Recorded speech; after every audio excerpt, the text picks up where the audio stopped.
good little teaching system, guys. Old school system. You got your solar panels and your wire run down to your DC breaker, to your charge controller, charging your batteries. Your inverter pulls off the batteries, makes 120, puts it through the Outback transformer, makes 240, 240.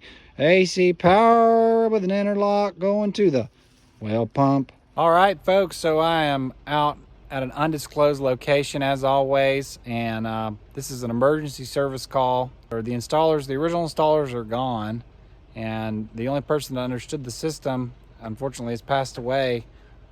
I'm basically having to come up here every time there's severe winter weather and there's a possibility that the house could freeze, and if the battery system fails, the house freezes because it's not working the way it was supposed to work.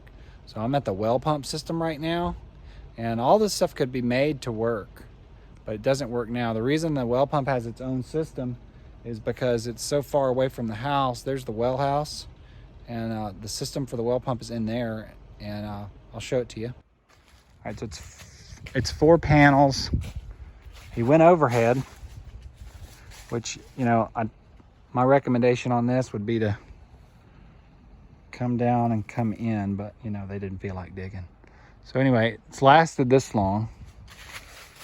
I don't know if you're allowed to attach to the power company pole, but by golly, he did it. So this is the breaker panel for the well pump. Feeds the well pump. And then they've got a system installed right here that I don't want them I could try to show it to you real quick. Let me show it. Anyway, this is the solar. You can tell the solar's in a little bit of disrepair. This MC4 connector is not doing too well. That one's not doing too well either. It just pulled right out. So that was like a bad crimp probably. Not sure what's going on there. And but that's gonna have to be addressed. But panels don't really go bad, so I'm pretty sure the panels are still good. This is the battery system. Oh my goodness. It's not doing too hot.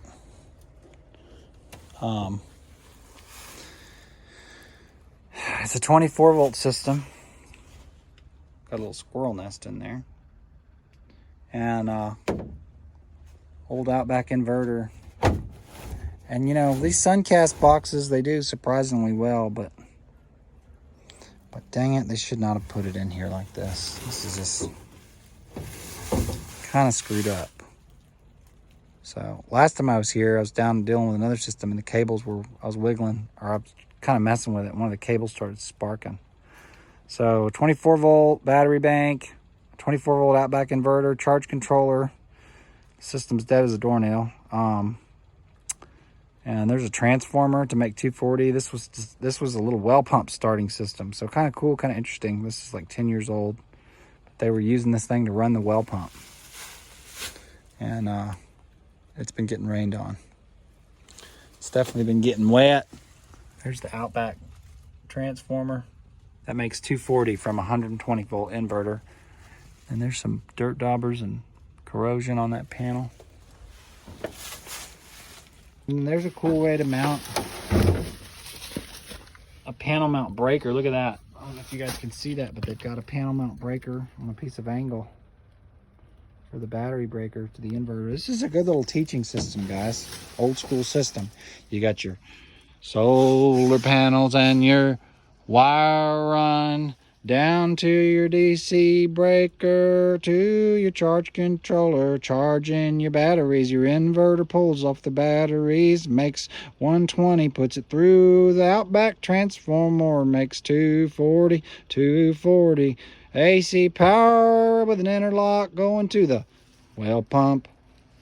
So that's your that's just a basic system. And then that's like a hub so that it can talk to itself.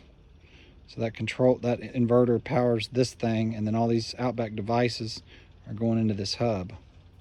So it's kind of cool. You can see everything. If somebody wants to know how to build a system, this would be how.